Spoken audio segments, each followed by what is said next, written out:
Iraq 1900 के दौरान Iraq एक पीसफुल और नॉर्मल कंट्री था।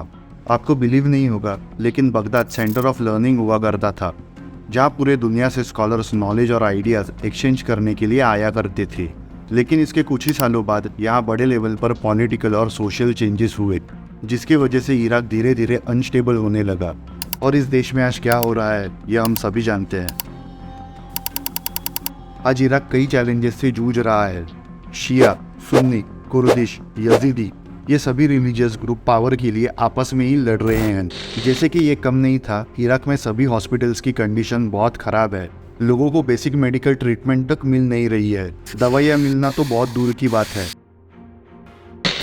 आज इराक एक फेल्ड स्टेट बन चुका है और ये देश मैसिव करप्शन, अनएम्प्लॉयमेंट और प्रोटेस्ट के बीच अटका हुआ है। और इन सभी प्रॉब्लम्स का मेजर रीज़न है 2003 का इराक वॉर। 20 साल पहले पूरी दुनिया इराक में हो रही घटनाओं से शॉक थी। अमेरिकी प्रेसिडेंट जॉर्ज बुश ने इस प्राचीन देश पर वॉर डिक्लेयर कर दिया। At this hour, American and coalition forces are in the early stages of military operations to disarm Iraq, to free its people, and to defend the world from grave danger.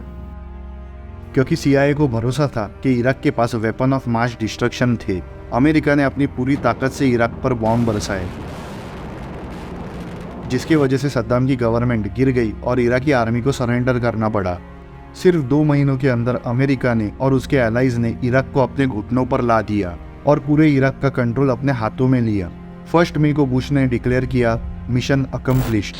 Any outlaw regime that has ties to terrorist groups and seeks or possesses weapons of mass destruction is a grave danger to the civilized world and will be confronted.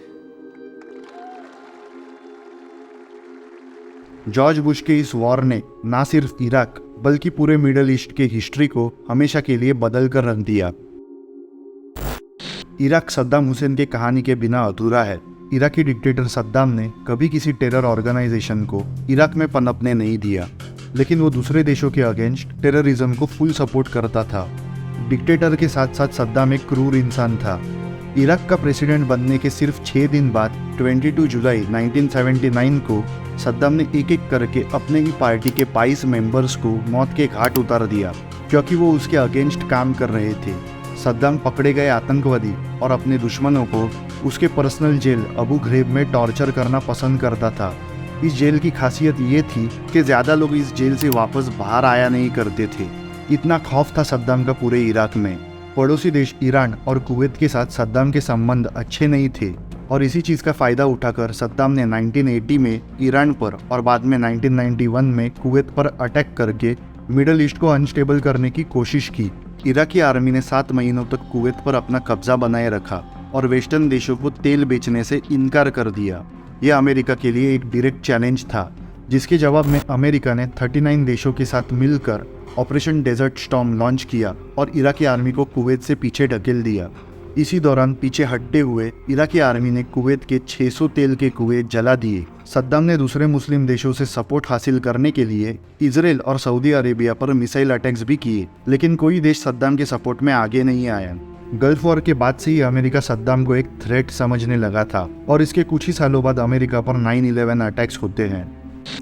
Today, our fellow citizens, our way of life, our very freedom came under attack in a series of deliberate and deadly terrorist acts. 2 planes have crashed into the World Trade Center in New York. There have been a series of terrorist attacks in the United States. 11 सितंबर के ऐसा काला दिन था जब America पर हो रहे attack देखकर पूरी दुनिया डर के माहौल में थी।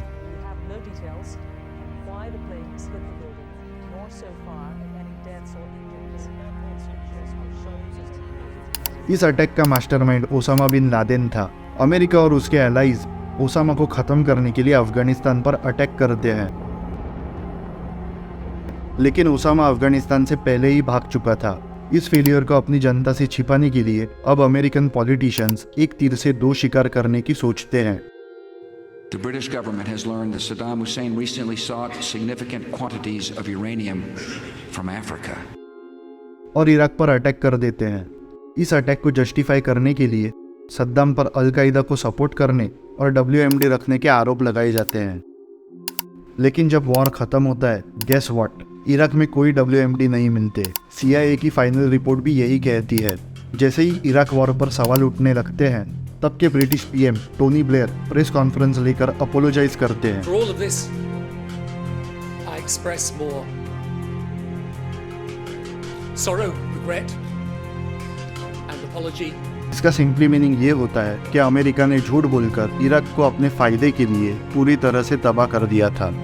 क्या आप जानते हैं 2003 में अमेरिका इंडियन गवर्नमेंट को इराक में आर्मी भेजने के लिए प्रेशराइज कर रहा था, लेकिन तब के PM अटल बिहारी वाजपेयी ने ऐसा करने से साफ मना कर दिया।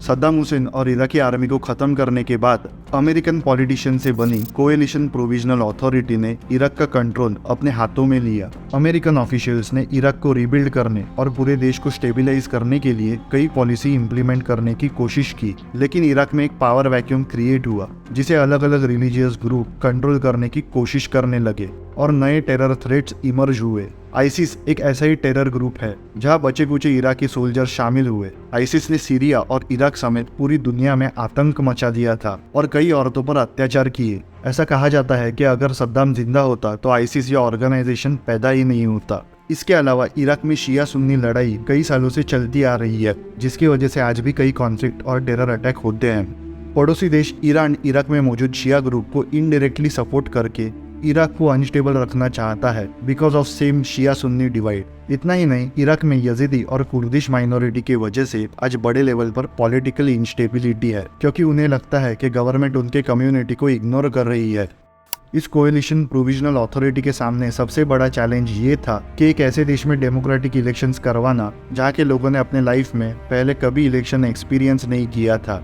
इतने चैलेंजेस के बावजूद 2005 में इराक ने अपना पहला डेमोक्रेटिक इलेक्शन करवाया और इराक का कंट्रोल उस गवर्नमेंट के हाथों में सौंप दिया। आज शिया पॉलिटिशियन मोहम्मद शिया अल सुदानी प्राइम मिनिस्टर है और Kurdish politician Abdul Latif Rashid Iraq के प्रेसिडेंट है। लेकिन इराक में नीचे से लेकर ऊपर तक सभी जगह करप्शन है और इस करप्शन को रोकने में गवर्नमेंट असफल है, क्योंकि गवर्नमेंट में से कई पॉलिटिशियन खुद करप्ट है और इसी करप्शन के अगेंस्ट इराक के लोग बार बार प्रोटेस्ट करते हैं। इराक आज भी वायलेंस से घिरा हुआ है क्योंकि कई इस्लामिक ग्रुप्स पावर कब्जाना चाहते हैं। इराक में ड्रग्स बहुत आम बात हो गई है। यहाँ $6 बिलियन से भी ज्यादा के ड्रग्स बेचे जाते हैं।